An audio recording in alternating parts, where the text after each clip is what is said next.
हे भगवान, तू मेरी आज कैसी परीक्षा ले रहा है। एक तरफ मैं बच्चे को जन्म देने वाली हूँ, दूसरी तरफ तूने जंगल में आग लगा दी, तीसरी तरफ मुझे शिकारी मेरा शिकार करने के लिए खड़े हैं और चौथी तरफ शेर मुझ पे झपटने के लिए तैयार है।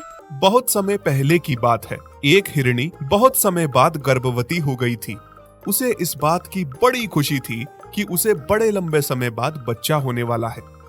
हे भगवान, शुक्र है तूने मुझ गरीब पे अपनी कृपा बनाए रखी है।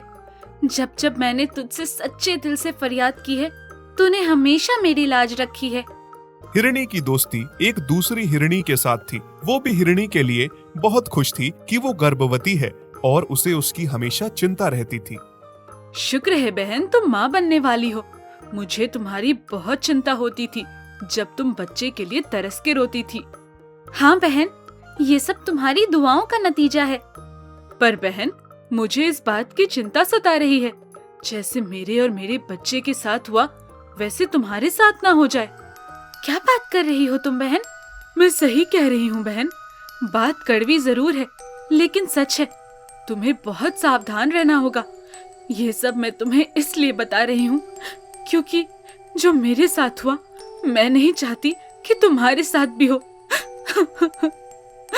किस तरह से जंगली जानवरों ने मेरे बच्चे को पैदा होते ही नोच नोच के खाया, उसे तो मैं अभी अपना दूध भी नहीं पिला पाई थी।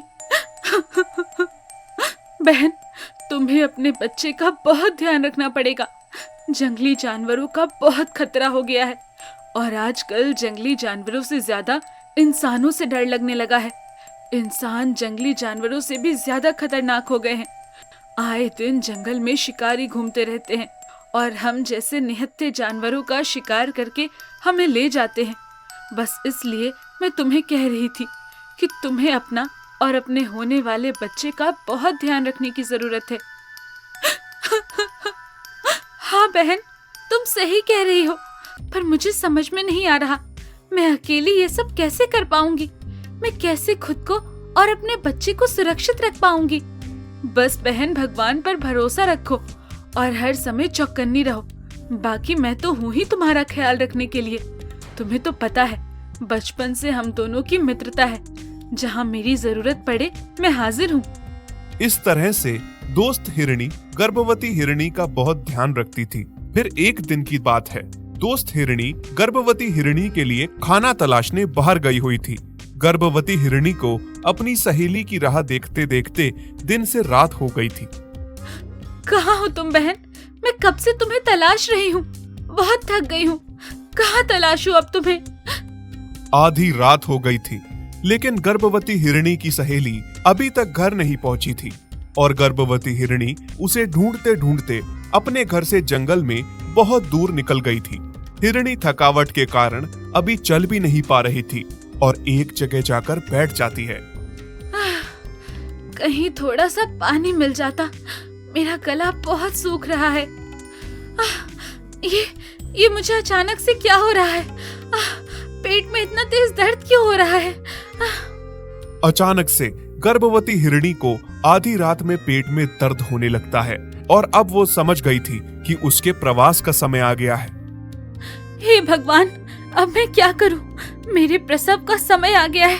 मुझे पेट में बहुत दर्द हो रहा है और मैं अपने घर से इतनी दूर हूँ। कहाँ जाऊं? क्या करूं? और मेरी बहन जैसी सहेली भी मेरे साथ नहीं है। मुझे तो कुछ समझ में नहीं आ रहा है, मैं क्या करूं? तभी अचानक से जंगल में खूब तेज हवा चलने लगती है। बहुत तेज तूफान आने लगता है। अचानक से जंगल में आग लग जाती है और वो आग इतनी भड़क जाती है कि चारों ओर फैल जाती है। अब हिरनी को अपने आप को बचाना बहुत मुश्किल हो गया था। उसे साथ में यह भी चिंता थी कि वो खुद को और अपने बच्चे को कैसे बचाए, उसे कैसे जन्म दे। बच्चे को जन्म देने के लिए वो आग से बचते बचाते झाड़ियों के पीछे छुप जाती है, लेकिन आग वहां तक भी पहुंच जाती है। मुझे तो ऐसा लगता है जैसे ये आग लगी नहीं, किसी ने लगाई है। बड़ी मुश्किल से हिरनी बच्चे को जन्म देने के लिए जैसे तैसे जंगल में एक पहाड़ जैसे पत्थर के नीचे बैठ जाती है और बच्चे को जन्म देने लगती है। अचानक से उसे किसी के कदमों की आहट सुनाई देने लगती है। जैसे ही वो पीछे मुड़कर देखती है तो एक शिकारी उस पर बंदूक ताने हुए खड़ा है। उसे देख हिरणी बहुत घबरा जाती है। हे भगवान, ये अचानक से शिकारी कहाँ से आ गए? मुझे तो ये लगता है कि आग भी इसी शिकारी ने लगाई है। जंगली जानवरों का शिकार करने के लिए इसे कोई और नहीं मिला, मैं मिल गई तो बस अब मेरा शिकार करने आ गया है। क्या करूं भगवान, ना मैं यहाँ से उठ पा रही हूँ और ना कुछ कर पा रही हूँ। बाहर जाती हूँ तो जंगल में बहुत भयंकर आग लगी है। ऐसा करती हूँ, पत्थर की दूसरी तरफ से चुपके से निकल जाती हूँ। जैसे ही हिरणी ने अभी सोचा ही था कि वो पत्थर की दूसरी तरफ से धीरे धीरे करके निकल जाएगी, तभी उसकी नजर अचानक से पड़ती है और वो देखती है कि दूसरी तरफ से एक शेर उस पर हमला करने के लिए ताक में खड़ा है। हे भगवान, तू मेरी आज कैसी परीक्षा ले रहा है? एक तरफ मैं बच्चे को जन्म देने वाली हूँ, दूसरी तरफ तूने जंगल में आग लगा दी, तीसरी तरफ मुझे शिकारी मेरा शिकार करने के लिए खड़े हैं और चौथी तरफ शेर मुझ पे झपटने के लिए तैयार है। चारों ओर से तूने मुझे घेर रखा है। अब मैं यहाँ से उठ भी नहीं पाऊंगी।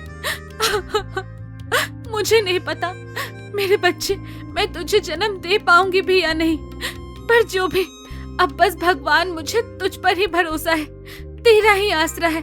हर बार तूने मेरी लाज रखी है, इस बार भी मैं तेरा चमत्कार देखना चाहती हूँ।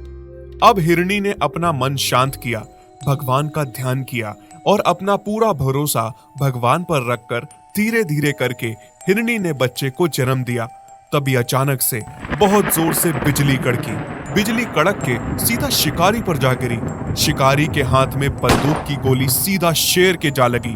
धीरे धीरे करके बारिश शुरू हुई और बारिश इतनी तेज हो गई कि जंगल की सारी आग बुझ गई।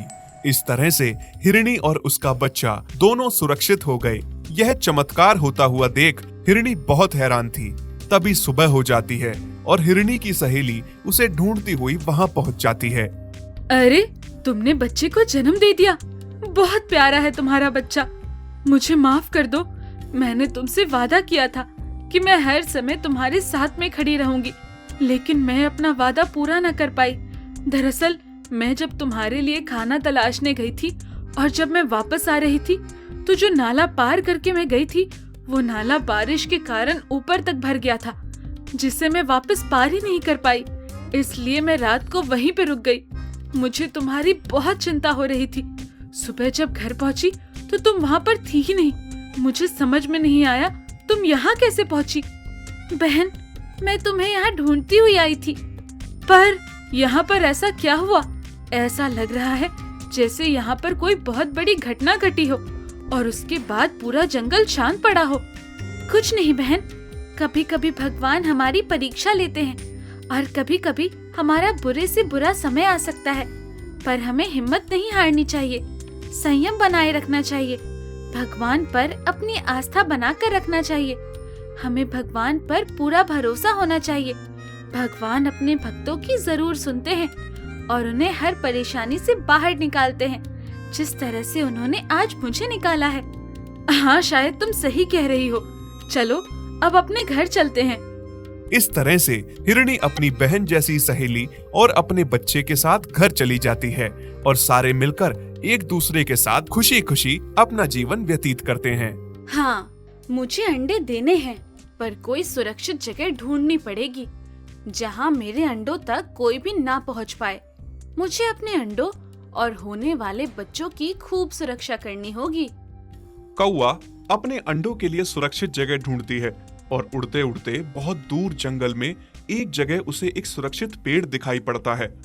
आहा, कितनी अच्छी और शांत जगह मिली है और ये पेड़ भी कितना सुंदर है। यहाँ मैं अच्छे से अंडे दे पाऊंगी और किसी को पता भी नहीं चलेगा। कौवा होशियार होने के साथ साथ बहुत मेहनती भी थी। वो अकेले ही बिना किसी की मदद से घोंसला बनाना शुरू कर देती है, क्योंकि उसे किसी पर भी भरोसा नहीं था। वो किसी प्रकार का भी कोई रिस्क नहीं लेना चाहती थी, इसीलिए खुद ही तिनका तिनका घास और लकड़ियों के जोड़ से घोंसला तैयार करती है। आहा, मेरा घोंसला बनके तैयार हो गया। कौवे का सुंदर सा घोंसला बन के तैयार हो जाता है और फिर वो अंडे देती है। पर कोई था जिसको कौवे के अंडे की भनक लग गई थी। उसी पेड़ के साथ एक दूसरा पेड़ भी था जिसके नीचे सांप का बड़ा सा बिल था। उस बिल में एक बहुत बड़ा और भयंकर सांप रहता था। ये ताजे अंडों की खुशबू कहाँ से आ रही है? कहाँ हैं अंडे? कहाँ हैं? अब तो सब्र ही नहीं हो रहा। ये अंडे की ताजी ताजी खुशबू मुझे पागल बना रही है। तभी सांप की नजर ऊपर दूसरे पेड़ पे पड़ जाती है। उस पेड़ पे कौवा उसे दिखती है। मेरे बगल में खाना और मैं इधर उधर ढूंढ रहा हूं। सांप कौवे के बाहर जाने का इंतजार करता है। वो सोचता है कि जब कौवा बाहर जाएगी तब वो उसके अंडे खाने जाएगा। जैसे ही कौवा दाना खाने बाहर गई, बाद में सांप अपने बिल से बाहर निकल के पेड़ पे चढ़ गया और घोंसले में जाके सारे अंडे खा गया। बहुत मजा आया ताजा ताजा अंडे खा के। जब कौवा दाना खा के वापस अपने घर आती है और अपने अंडे नहीं पाती तो मेरे अंडे कहाँ गए? कौन ले गया? थोड़े दिनों में अंडों से मेरे बच्चे बाहर आ जाते। किसने खाए मेरे अंडे? फिर कुछ दिन बाद सांप को बहुत भूख लगी। हाँ, बहुत भूख लगी है, क्या करूं? हाँ, ऐसा करता हूं, पेड़ पे जाके कौवे को खा लेता हूं और अपनी भूख मिटा लेता हूं। जैसे ही सांप बिल के बाहर निकल के कौवे को खाने जाता है, फिर वो सोचने लगता है, नहीं नहीं, मुझे ऐसा नहीं करना चाहिए। अगर मैंने कौवे को खा लिया तो मेरी भूख बस एक बार ही मिटेगी, फिर दोबारा क्या खाऊंगा? ऐसे वो अंडे देती रहेगी और मैं अंडे खाता रहूंगा और रोज रोज मुझे ताजे ताजे अंडे खाने को मिलते रहेंगे ना। ऐसा करता हूँ, थोड़ा इंतजार कर लेता हूँ। जैसे ही कौवा अंडा देगी, झट से जाके खा लूंगा।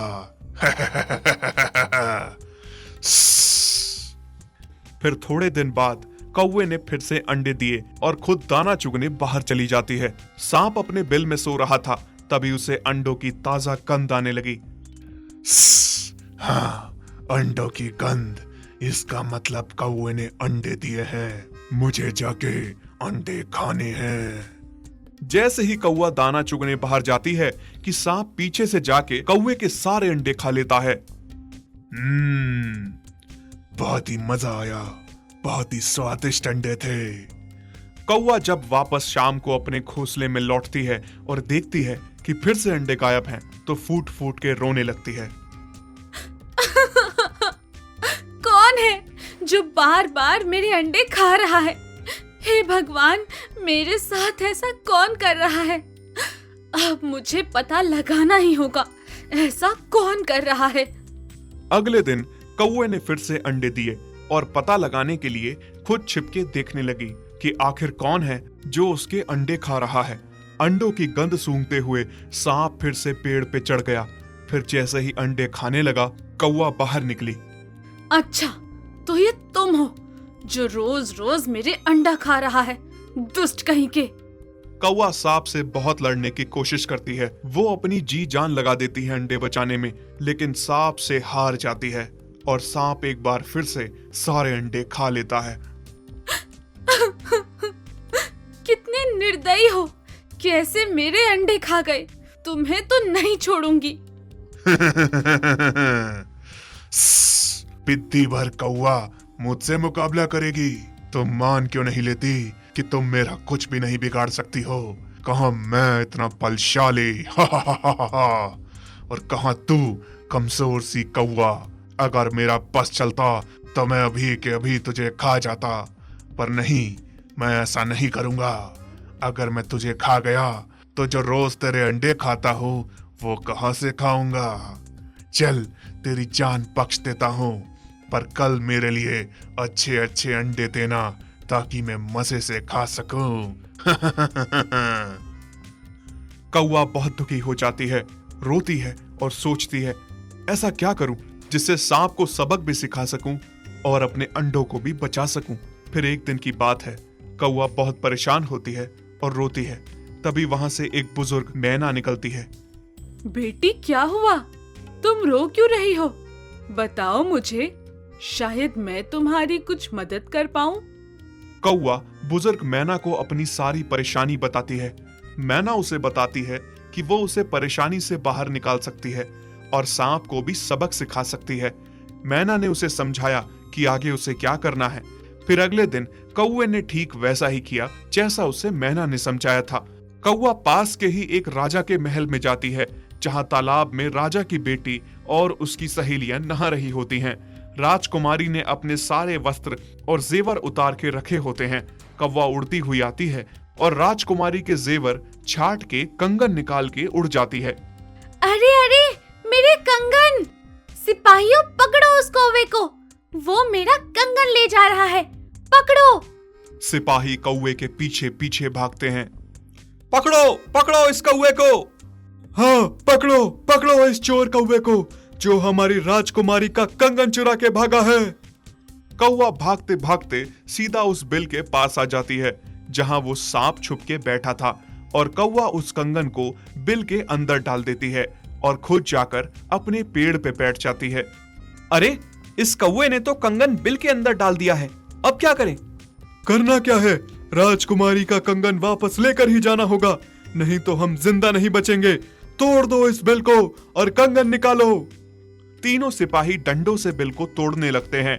तभी थोड़ी देर में बिल से सांप बाहर निकलता है। हाँ, इसमें तो सांप है। मारो मारो इस सांप को, मारो, नहीं तो हम बिल से कंगन नहीं निकाल पाएंगे। इस तरह से सिपाही डंडों से पीट पीट कर सांप को मार डालते हैं और बिल को तोड़ के कंगन निकाल लेते हैं। आहा, मजा आ गया, मजा आ गया। कौवा बुजुर्ग मैना का धन्यवाद देती है। मौसी, अगर आप ना होती तो मेरा क्या होता? आपने मुझे समझाया कि हमेशा सूझबूझ से काम लेना। आपने ही मुझे हिम्मत दी, मुझ में ताकत लाई उस सांप से लड़ने की, वरना मैं तो हार मान बैठी थी। धन्यवाद मौसी आपका। कौवे ने फिर से अंडे दिए और कुछ ही दिनों में अपने बच्चों के साथ खुशी खुशी रहने लगी। यदि आप ऐसी कहानियां और देखना चाहते हैं तो हमारे चैनल को सब्सक्राइब करें और बेल आइकन पर क्लिक करें ताकि हमारी सारी नई वीडियोस आप सबसे पहले देख सकें।